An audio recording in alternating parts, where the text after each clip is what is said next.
رحمان بلوچ کی زندگی پر خصوصی سیریز کے اس دوسرے حصے میں ہم لیاری کے اس دور کی طرف بڑھتے ہیں جب رحمان بلوچ آہستہ آہستہ ایک مقامی نوجوان سے ایک منظم گروہ کے سربراہ کی شکل اختیار کرنے لگا۔ یہ وہ وقت تھا جب لیاری کی سیاست، جرائم، مقامی طاقتوں اور پولیس کی کارروائیوں کے درمیان کشمکش مزید گہری ہونے لگی تھی۔ رحمان کے گرد ایسے افراد جمع ہونے لگے جنہیں ایک طرف روزگار، تحفظ اور شناخت کی تلاش تھی اور دوسری طرف علاقے میں بڑھتی ہوئی کشیدگی نے ہر نوجوان کو کسی نہ کسی گروہ کا حصہ بننے پر مجبور کر دیا تھا۔ اسی ماحول میں رحمان کا اثر بڑھا، رابطے مضبوط ہوئے اور اس کے نام نے لیاری میں ایک الگ دہشت بنا لی۔ آج کے اس حصے میں ہم اسی دور کی تفصیلات پیش کر رہے ہیں۔ ناظرین، اس زمانے میں رحمان، حاجی لالو اور اس کے بیٹوں نے مل کر منشیات اور جرائم کا دھندا عروج پر پہنچا دیا۔ رحمان اور لالو کا تعلق اس قدر گہرا ہوا کہ لالو کے بیٹے یاسر عرفات اور رحمان دونوں کی شادی گولی مار کے سیٹھ یوسف کی بیٹیوں سے ہوئی۔ دھندا بڑھا اور پیسے کی ریل پیل ہوئی تو گروہ کے اندر ہی حسد کا جذبہ بھی ابھرا اور ایک دوسرے کو نیچا دکھانے کی کھینچا تانی بھی شروع ہوئی۔ رحمان کو اندازہ ہونے لگا کہ لالو کے زیر اثر رہتے ہوئے وہ جرم کی دنیا میں اپنا الگ مقام نہیں بنا سکتا، تو بالآخر ایک دن اس کی کھٹ پٹ لالو اور اس کے بیٹوں سے ہو ہی گئی۔ جب وہ لالو کے ساتھ تھا تو یہ گروہ چاکی واڑہ میں سنگولین کی جھٹ پٹ مارکیٹ کے قریب سندھ کے علاقے ٹھٹھا اور بلوچستان جانے والی پبلک ٹرانسپورٹ کے ایک بس اڈے سے بھتہ لیتا تھا۔ 2001 تک لالو کے بیٹے ارشد پپو کا ایک کارندہ مہران اس اڈے کی یونین کا صدر تھا۔ 2002 میں رحمان نے اپنا دباؤ اور اثر و رسوخ استعمال کرتے ہوئے مہران کو یونین کی صدارت سے محروم کروایا تو پپو ناراض ہو گیا۔ ارشد پپو نے مہران کو دوبارہ صدر بنانے کی بات کی تو رحمان کے انکار نے اس ناراضگی کو انا کا مسئلہ بنا لیا، جس کا آغاز رحمان بلوچ کے خاص آدمی ماما فیض محمد اور فیضو کو ٹھکانے لگانے سے ہوا۔ فیض محمد رحمان کا رشتہ دار تھا اور عزیر بلوچ کا والد۔ جی ہاں، وہی عزیر بلوچ جو اب خود رحمان کی جگہ لیاری انڈر ورلڈ کا موجودہ ڈان ہے۔ فیضو کا یہی جھگڑا رحمان اور لالو گروہ کے درمیان تنازع کی وجہ بنا، لیکن فیضو کے اس واقعے سے ایک ایسی جنگ کا آغاز ہوا جسے لیاری گینگ وار کے نام سے جانا جاتا ہے۔ اس لڑائی میں ایک جانب لالو اور اس کے بیٹے ارشد پپو، یاسر عرفات وغیرہ تھے تو دوسری جانب رحمان بلوچ، بابا لاڈلا، زاہد اور فیصل پٹھان وغیرہ تھے۔ محاذ آرائی بڑھی تو پپو نے ایک دن کلا کوٹ میں رحمان پر حملہ کیا، مگر وہ بچ نکلا تو پپو کے غیظ کا رخ رحمان کے رشتہ داروں کی جانب ہو گیا۔ اب اس جنگ میں دونوں جانب سے ایک دوسرے کے عزیز رشتہ دار اور دوستوں کے اکاؤنٹ بند کرنے کا بھیانک سلسلہ شروع ہوا۔ ایک روز پپو نے بڑے فلمی انداز میں مواچ گوٹ کے پاس ارباب محمد کی جان لے لی، جو رحمان کی چچا زاد بہن کے شوہر تھے۔ رحمان اور پپو کی دشمنی میں حالات اس قدر بگڑے کہ رحمان کو لیاری سے بلوچستان فرار ہونا پڑا۔ تبھی ایک دن سابق ایس پی لیاری فیاض خان نے خفیہ اطلاع پر پپو کو گرفتار کیا۔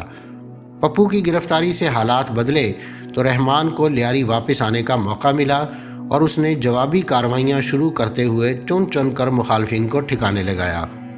رحمان نے لیاری کے باہر بھی سپاری کا کام شروع کر دیا اور سپاری کے اسی دھندے میں 28 اگست 2001 کو اس نے اپنے ساتھیوں کے ساتھ مل کر منظر عباس بھولو گینگ کی جانب سے 2 کروڑ روپے کی سپاری پر ملیر پل پر کراچی انڈر ورلڈ کے ڈان شعیب خان پر حملہ کیا۔ شعیب خان تو بچ گیا، مگر سب انسپکٹر غلام دستگیر سمیت 4 پولیس اہلکار کام آ گئے۔ بعد ازاں سرکاری تفتیش میں رحمان نے اعتراف کیا کہ 9 اپریل 2004 کو اس نے بلوچستان کے علاقے حب ندی کے قریب اپنے ساتھیوں کے ہمراہ پپو کے 5 ایرانی کرندوں کو بھی پار کیا تھا۔ اسی سرکاری رپورٹ میں رحمان کے ہاتھوں یا اس کی ایما پر پولیس افسران، مخبروں یا مخالفین سمیت 35 سے زائد افراد کی جان لینے کا اعتراف درج ہے، مگر اندازہ ہے کہ اس دور میں کل 3500 افراد سے زیادہ اس آگ کا ایندھن بنے۔ خود پاکستانی ٹی وی چینلز اور اخبارات بھی اس زمانے کے متعلق ایسے ہی اعداد و شمار پیش کرتے ہیں۔ جب لیاری گینگ وار نے ہزاروں جانوں کی بھینٹ لے لی تو علاقے کی سرکردہ شخصیات نے حالات میں بہتری لانے کی کوشش کی۔ لیاری میں قائم بلوچ اتحاد تحریک کے سربراہ انور بھائی جان، صحافی سعید سربازی، عزیز سنگھور اور پیپلز پارٹی کے رہنما نبیل گبول نے لیاری کی نشست سے نمائندہ جماعت پیپلز پارٹی کے سربراہ آصف زرداری سے ملاقاتیں کیں۔ یہ ملاقاتیں تب ہوئیں جب جیل میں قید آصف زرداری بیمار ہوئے اور علاج کے لیے کلفٹن میں واقع اپنے قریبی معاون اور پیپلز پارٹی کے رہنما ڈاکٹر عاصم کے ہسپتال میں داخل تھے۔ جیل اور اسپتال کی ان ملاقاتوں میں آصف زرداری نے لیاری کے حالات پر تشویش ظاہر کرتے ہوئے موقف اختیار کیا کہ یہ محاذ آرائی لیاری میں پیپلز پارٹی کے سیاسی مفاد کو بھی نقصان دے۔ جب آصف زرداری جیل میں تھے تو لالو بھی وہیں قید تھا۔ زرداری کے ایک واقف نے کہا کہ لالو سے بات کر سکتے ہیں کہ ان کی جانب سے رحمان کے خلاف کارروائی یا حملہ نہیں ہوگا، مگر رحمان کی ضمانت کون لے گا؟ سب کی مشاورت سے یہ ذمہ داری بلوچستان کی ایک قادآور قوم پرست سیاسی شخصیت کو دی گئی، مگر اس سیاسی شخصیت نے اس خدشے کا اظہار کرتے ہوئے کہ سیاست اور ریاست کے کھلاڑی شاید اسے پسند نہ کریں، اس عمل سے علیحدہ رہنا پسند کیا۔ اس صورتحال میں سب نے بلوچ اتحاد تحریک کے رہنما انور بھائی جان سے درخواست کی کہ وہ ثالث بنیں اور دونوں گروہوں میں صلح کی کوشش کریں۔ انور بھائی جان لالو کے بیٹے پپو کی اہلیہ کے ماموں تھے، مگر لیاری میں ان کا خاصا احترام تھا، اور ابھی لیکن یہ سب طے ہو رہا تھا کہ رحمان نے انور بھائی جان کو ہی مار دیا۔ رحمان نے تفتیش میں بتایا کہ اس نے 8 جنوری 2005 کو انور بھائی پر تب حملہ کیا جب وہ ایک جنازے میں شرکت کے لیے میوہ شاہ روڈ سے گزر رہے تھے۔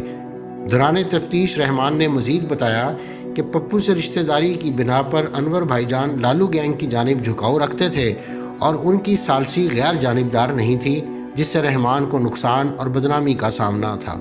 انور بھائی جان کی موت کے ساتھ ہی صورتحال بدل گئی اور دیگر مصالحت کاروں کو خوف ہوا کہ مزید کچھ کیا تو کوئی ان کی جان بھی لے سکتا ہے، لہٰذا ثالثی کی کوششیں فوری طور پر بند ہو گئیں، اور پھر آصف زرداری بھی یہ کہہ کر کنارہ کش ہو گئے کہ رحمان نے تو ثالث کو ہی ٹھکانے لگا دیا، اور یہی پہلی وجہ بنی کہ پیپلز پارٹی کی قیادت میں رحمان کے معاملے پر ناراضگی نے جنم لیا۔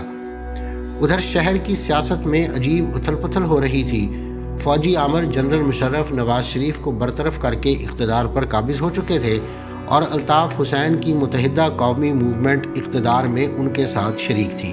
اس دوران رحمان کے گروہ نے لیاری سے باہر نکل کر شہر بھر میں جرم و سیاست دونوں محاذوں پر اپنے پر پھیلانے شروع کر دیے تھے۔ لیاری میں بلوچستان کی علیحدگی پسند تحریک کے حامیوں نے رحمان کو تنظیم سازی کا مشورہ دیا۔